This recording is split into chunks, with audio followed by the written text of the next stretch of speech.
Kiss me goodbye and write me while I'm gone. Goodbye, my sweetheart, hello, Vietnam. America has heard the bugle call,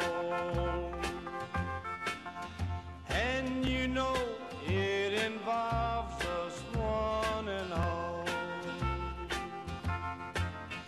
I don't suppose that war will ever end. There's fighting that will break us up again. Goodbye, my darling, hello, Vietnam. A hill to take, a battle to be won. Kiss me goodbye and write me while I'm gone. Pour conclure, là, j'aimerais ça que tu me parles, parce que je le demande, c'est une question que je demande à tout le monde qui passe ici, parce que c'est différent pour chacun. Comment, toi, tu as vécu ta transition militaire-civile? On ne demande pas de tomber dans les détails, mais toi, là, comment tu t'es amanché là, pour te placer là, dans le milieu civil? On dit milieu civil, mais je ne sais pas d'autres termes dire, là, fait que c'est vraiment ça. OK. Il faut que je sois honnête avec vous. Quand je suis revenu de l'Allemagne, j'ai été muté à l'artillerie. J'ai retourné à Saint-Jean, je suis revenu au régiment. J'ai eu une période creuse. On appelle ça face the wall. Et puis, je suis sorti de l'armée, mais je suis sorti médical. OK? Problème de santé.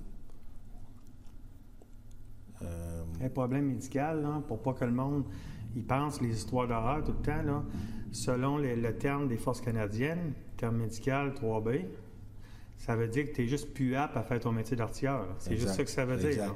Exact. OK. Fait que je suis sorti médical, OK? Des fois, on entend des histoires qui n'ont pas été intéressantes par des personnes qui ont sorti de problèmes psychologiques, problèmes de santé physique, quoi que ce soit. Quand je suis sorti, ça a été une période creuse de ma vie. En passant, j'ai élevé mon fils tout seul. En plus, mon fils, je m'en suis toujours occupé. Alors, j'étais père monoparental, j'étais un métier de combat, mais j'ai eu le privilège de faire ma première mission, la plus grosse de ma vie, être père de famille. Ça a été mon rôle le plus important, c'était ma guerre à moi. Puis j'ai réussi. Mais je suis sorti fatigué, brûlé psychologiquement, surcharge de travail, accomplir plusieurs postes, désorienté, plus de capacité, manque de confiance. Sorti brûlé par les deux bouts.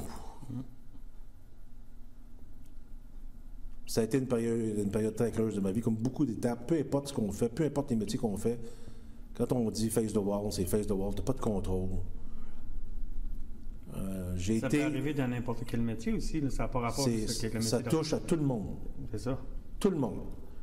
Et puis moi, je me pensais invincible. Parce que normalement, c'était mon travail de ramasser les autres. Et non le contraire. Alors, je me suis fait ramasser. J'ai été diagnostiqué. Puis, ce que je peux dire de ma sortie, c'est que j'oublierai jamais mes frères et mes sœurs d'armes. Dans toute organisation, il y a du bon, il y a du mauvais. Je retiens le bon. J'ai eu de l'aide. Dans le système, j'ai eu de l'aide. J'ai eu de l'aide dans le civil. J'ai été bien entouré. J'ai été un homme extrêmement chanceux d'avoir eu cette aide-là. Puis il ne faut pas oublier que j'étais un père de famille. Fait qu'il y avait de quoi qui me tenait debout. C'était mon fils. L'aide que j'ai eue, je l'ai retournée plus tard. Je me suis senti privilégié. J'ai été 2 ans vraiment là, comme un gars qui est dans le brouillard. Okay? un moment donné, on m'a approché pour donner des... on appelle ça guest speaker. Je ne sais pas le terme en français, là, guest speaker. Je faisais un peu le tour du Québec, des bases militaires, pour donner un peu l'expérience de ce que j'ai vécu dans... OK, des gens de conférence, un conférencier. Un conférencier. Mais avec mon bagage à moi. Il y a des gens qui ont du bagage plus que moi, puis c'est correct. C'est pas une compétition. C'est un état d'âme. J'ai fait ça. À un moment donné, j'ai repris... parce qu'on a notre orgueil, notre fierté, tout nous touche. On est blessé. On pense qu'on est plus bon. Mais je me suis repris en main. Je me trouve quand même chanceux. Je suis rendu à 61 ans aujourd'hui, même si ça ne paraît pas. J'ai pris une formation que le système nous offre de prendre des formations. Regardez, on a ce privilège-là. Je voulais faire quelque chose de mes mains. Je voulais être seul pour travailler, puis je voulais plus être responsable des autres. Parce que, comme je t'ai dit tantôt, j'ai été promu jeune, très jeune. J'ai toujours été un chef de quelque chose. Ça a été vite. Là, je voulais penser à moi, puis je voulais être un bon employé. Je voulais plus être responsable de toutes sortes de choses. Je voulais être un bon employé. Tu voulais te libérer les épaules. Oui. Tu voulais Puis, je vais te dire honnêtement, la majorité des hommes et des femmes, c'est ce qu'ils veulent. Ou si ceux qui n'ont jamais géré quelque chose, je veux dire un groupe, quoi, des fois ils vieillissent puis c'est ça qu'ils veulent faire. Moi, c'est le contraire. Fait que j'ai pris une formation de camionneur. Il y a des gens qui me disaient « Ah, tu pourrais être vendeur de maison, tu pourrais être... » Je veux pas à rien de ça. Fait que j'ai dit « Je vais être camionneur. Je vais essayer ça. » J'ai pris ma formation de camionneur. J'ai essayé pendant 1 an. Le cours durait 1 an, mais une partie de ce cours-là, j'ai manqué d'oxygène au cerveau. J'ai été évacué en ambulance. J'étais pas encore en pleine santé, là. L'école m'a rappelé, j'ai fait mes cours par les soirs, puis j'ai réussi. L'important, c'est de réussir, parce que je vais vous dire une chose. Dans l'armée, peu importe ce qu'on fait, on est toujours évalué. On est toujours en compétition. Tout le temps. L'armée, c'est pas un métier pour faire du yoga. Tu es toujours en compétition. Tu as un côté aussi petit gars. Hein? À un moment donné, tu peux être le king de quelque chose, mais à un moment donné, tu ne l'es plus. Il y a d'autres qui prennent ta place, il faut l'accepter. Après ça, j'ai fait ça pendant un petit bout de temps. J'ai été camionneur. Après ça, j'ai fait du déneigement. J'ai travaillé... j'ai fait du déneigement. Après ça, j'ai fait du remorquage pendant environ 5 ans. Ah, c'est là que je t'ai eu. Oui, c'est là que tu m'as vu. Mais voyez-vous, là, dans ce que j'ai fait, j'étais un bon employé. J'étais seul. Puis la place où je me suis senti bien, vraiment à travailler, c'est quand je faisais du remorquage, puis je vais vous expliquer pourquoi.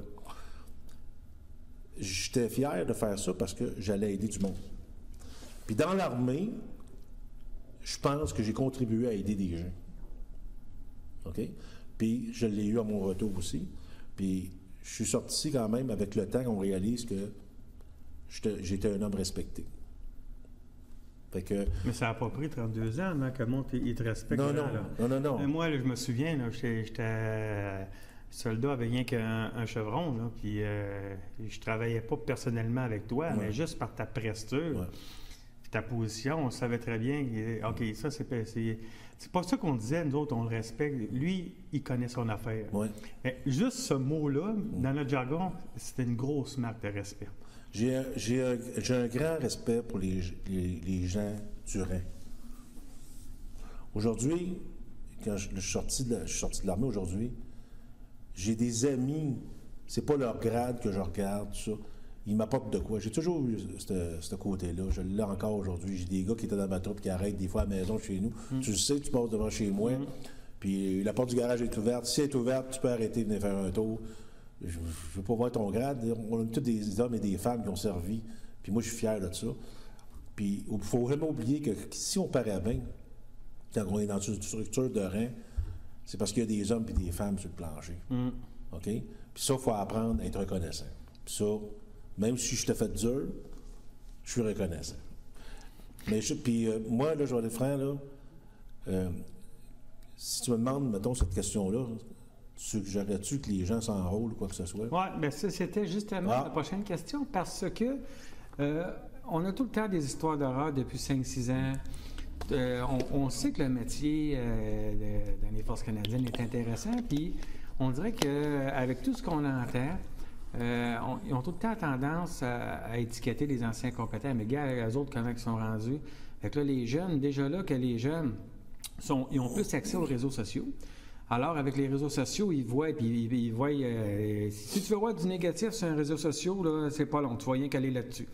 Mais avec toute ton expérience, puis avec aussi, tu es une personne avec les œillères très ouvertes qui a vu d'autres carrières dans les Forces canadiennes, tu n'as pas juste vu les métiers de combat.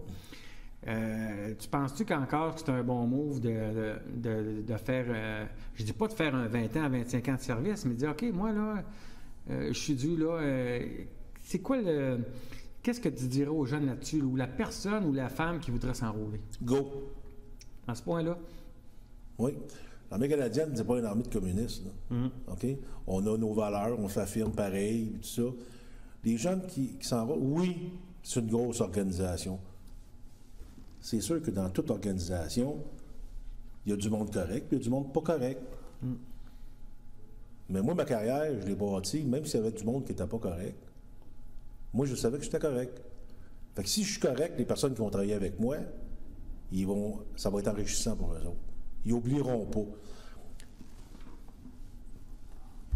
Tu as la chance de développer. Tu peux faire plusieurs carrières dans l'armée canadienne. Tu ne peux pas en faire juste une. OK? Puis si tu entends des choses qui ne sont pas correctes, OK? Mais il faut que tu t'affirmes. OK? C'est pas zen, l'armée. C'est pas, je l'ai dit tantôt, c'est pas une place pour faire du yoga. Là. Mais tu as du bon temps. Tu as du mauvais temps. Tu as des temps qui sont plus difficiles que d'autres. Mais ça te bâtit une colonne vertébrale, par exemple. OK? Ça te bâtit une colonne vertébrale. Parce que moi, je suis rendu à 61 ans, puis je l'avais perdu, cette colonne-là, à un moment donné, quand je suis sorti de l'armée. Là. Je l'ai retrouvée parce que mon entité de ça revient à la surface. Tout ton background, tout ton bagage, il t'a pas lâché. Oui, mais tomber, comme on dit, c'est correct, mais se relever, c'est encore mieux. Bien, c'est correct aussi. Mais moi, je suggère aux gens, il y a une belle opportunité, jeunes, de connaître l'aventure s'ils veulent faire l'aventure. Il y a une belle opportunité.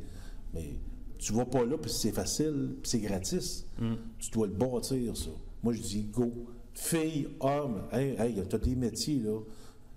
Tu rentres dans les armes de combat, tu changes de métier, tu changes de métier. Tu n'es pas content encore, tu peux changer de métier. Mais il faut que tu travailles pour, par exemple. Oui, tu ne peux pas changer de métier quand tu n'as pas une bonne réputation. Là. Non, il faut que tu aies un bon nom. OK? Il faut que tu aies recommandé. Mais tes opportunités sont là. Écoutez, on n'est pas dans... Les gens sont mieux équipés, sont mieux habillés, sont plus éduqués, sont plus informés. La personne qui veut monter, va monter. La personne qui veut rester au rang calé, elle va rester au rang calé. Okay. C'est leur choix. C'est leur choix, exactement. Fait que moi, c'est un go. Fait qu'Yvan Roy, c'est un go-go.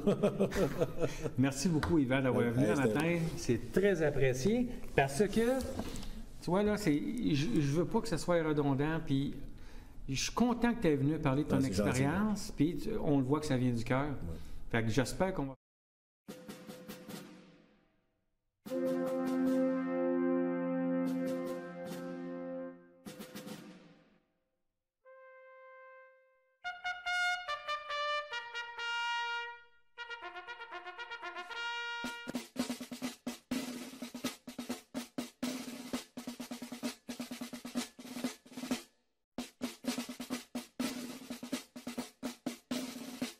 Bonjour, je me présente Bombardier-Chef Mercier, hôtel 39895-170.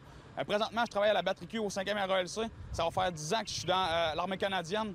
Présentement, je suis employé au sein d'une troupe MUAS, considérablement appelée comme les drones au niveau civil. Le rôle principal des drones, c'est vraiment de fournir un support rapproché à un niveau de compagnie ou à un niveau de groupe brigade. Les capacités qu'on a avec les MUAS ou les drones, c'est vraiment de fournir de l'escorte de convoi. C'est vraiment de fournir des yeux par la voie des airs lorsqu'on fait un convoi, soit en théâtre opérationnel ou en exercice. Fournir des acquisitions d'objectifs, aller repérer des cibles sur le terrain. Ça peut être aussi de faire de la protection de la force, puis d'aller aussi évaluer des dommages après une bataille ou après un exercice ou après un accident. C'est principalement les rôles du MUAS. Pensez-vous que ça peut aider l'infanterie lors de combats pour les ennemis qui sont dissimulés? Assurément. Évidemment, quand il y a des contacts qui se passent avec l'infanterie, ça peut être qu'ils ne voient pas l'ennemi ou que l'ennemi est caché. Nous autres, on a une capacité infrarouge sur le MIOS, donc c'est facile de repérer l'ennemi s'ils sont cachés dans le bois, quoi que ce soit. On est capable de fournir une image en temps réel. Les unités d'infanterie peuvent avoir un système rover, ils peuvent voir l'image que nous, on voit avec le UAV, donc ils peuvent vraiment avoir une image vue du ciel de ce que les autres sont en train de vivre sur le terrain. Alors, comme on peut dire maintenant, c'est un appareil essentiel pour les Forces armées canadiennes maintenant. Effectivement. Merci beaucoup, Caporal Chef Mercier, de votre interview. Ça fait plaisir. Bonjour, je me présente. Sergent Laporte, sergent-major de troupe de tir dans la batterie X. Présentement, on est à une position de tir d'artillerie qui comporte 2 pièces de 155 mm, l'artillerie légère. Les pièces comme celle-ci peuvent tirer environ jusqu'à 20 à 25 km. On a présentement des postes d'observation qui sont situés à environ 12 à 15 km qui sont en place pour observer le tir d'artillerie. C'est eux qui vont désigner des cibles. Nous, ils vont nous envoyer les données au niveau du poste de commandement, au niveau de la position des tirs, de la batterie. À partir de ce moment-là, on va les calculer, faire en sorte de les convertir en données des pièces. Ce qu'on va dire un azimut puis une hausse avec une charge déterminée là, pour pouvoir atteindre l'objectif. Il y a différents types d'obus qu'on peut utiliser. Vous avez les explosifs brisants qu'on va utiliser soit antipersonnel ou encore contre des bâtiments. Vous avez aussi des types de fumigènes, d'obus qui sont fumigènes, qui sont faits pour faire des écrans de fumée ou encore marquer des positions. Vous avez les obus aussi éclairants, qui est fait pour éclairer un certain secteur d'environ 1 km². Donc, toutes ces données-là vont être calculées au niveau du poste de commandement, vont être par la suite envoyées au niveau des pièces d'artillerie. Le commandant de détachement, qui est responsable de la pièce, va être en charge d'appliquer les bonnes données, la bonne hausse, la bonne azimut, la bonne charge, et aidé par son adjoint, ainsi que les 8 servants de pièces. On va appliquer les bonnes données, mettre les bons temps sur les fusées pour faire en sorte que le tir soit efficace au niveau du poste d'observation. Ouais, mon rôle au sein d'une batterie d'artillerie comme celle-ci, je vais être l'aviseur technique, je vais être aussi responsable de tout ce qui est la discipline, puis faire sûr que le tir se déroule dans les règles de l'art, puis de façon sécuritaire, bien entendu. Donc, mon rôle, je vais être l'aviseur de l'officier, qui lui va agir vraiment en tant que commandant de troupe. Moi, je vais être son aviseur, puis je vais être là pour faire fonctionner les plans qui sont déterminés par le commandant de troupe. Puis bien sûr, je vais avoir à superviser, à mentorer, puis à emmener des corrections à apporter au niveau soit des jeunes bombardiers ou encore des bombardiers-chefs. Puis si jamais il y a une question qui se pose au niveau du commandant de détachement, bien, je vais être la première personne vers qui va se virer pour avoir la bonne réponse, puis faire en sorte que le tir ça se passe de façon précise puis sécuritaire. Oui, c'est ça. Dans le fond, faut qu'à tout moment, que je sois vigilant sur la sécurité au niveau des pièces, puis que dès que je vois un manquement au niveau de la sécurité, que je fasse, on appelle un numéro de commandement fixe. À partir de ce moment-là, je vais rectifier la situation pour qu'on puisse continuer le tir puis que tout le monde le fasse de façon sécuritaire. Fait que c'est l'important avec le commandant de troupe que tout se passe de façon sécuritaire. Qu'est-ce que vous aimez dans ce métier-là, sergent? Ce que j'aime, bien entendu, c'est d'aller à l'extérieur, de voir tout le temps des nouvelles choses. On n'est vraiment pas dans un travail qui va être routinier. Tous les jours, on va en apprendre. Ça fait déjà 12 ans que je suis dans l'artillerie, puis j'en apprends encore à tous les jours. Chaque journée est un défi, puis c'est pour ça que je suis là. Puis c'est à la fin, à tous les jours, d'en apprendre davantage, puis de pouvoir encore avoir des belles années devant moi, afin d'en apprendre beaucoup. Exposé présent rapide, gargouille blanche, charge logicielle. Itchy quick. 2. Charge 7.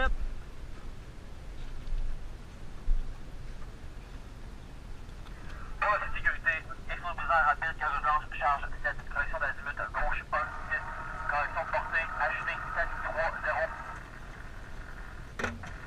Pour la sécurité, explosif présent rapide, gargouille blanche, charge 7. Correction d'azimut, gauche 1, 6. Correction portée à l'impact, augmente 3, 0. Baissé.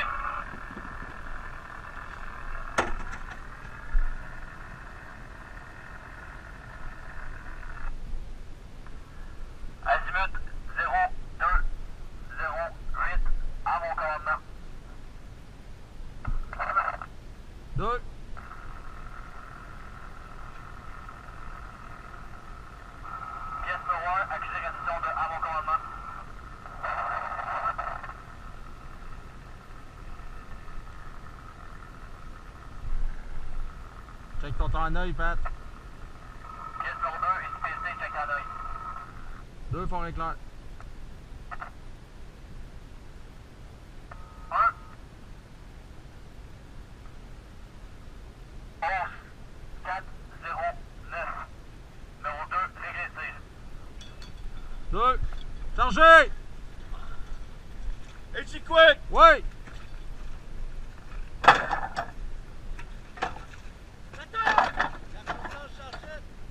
Let's go, let's go! Oh! Arrête-le!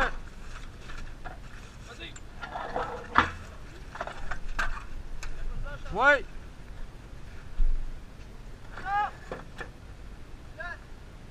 Let's go! Let's go, les boys! On se concentre! Sécurité, donnez sécuritaire. Armé! 2 prêts!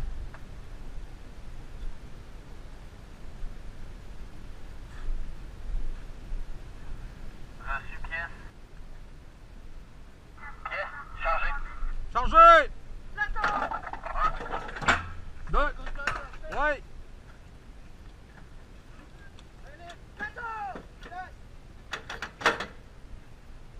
Les repères sont-ils corrects?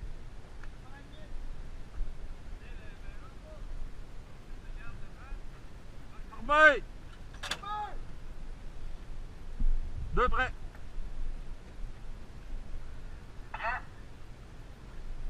Pièce numéro 2! Feu! Chargez! Let's go! Oui!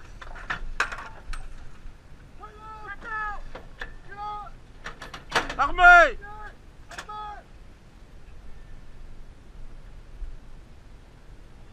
Let's go! Pièce numéro 2! Feu!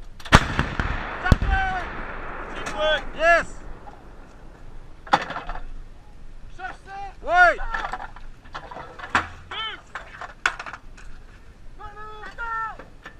Armé! Pièce numéro 2! Feu!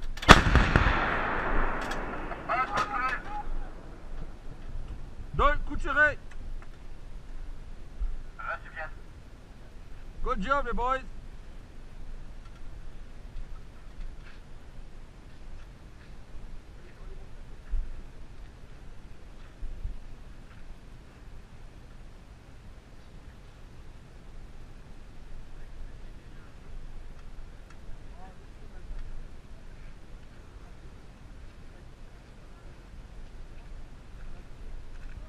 Good job.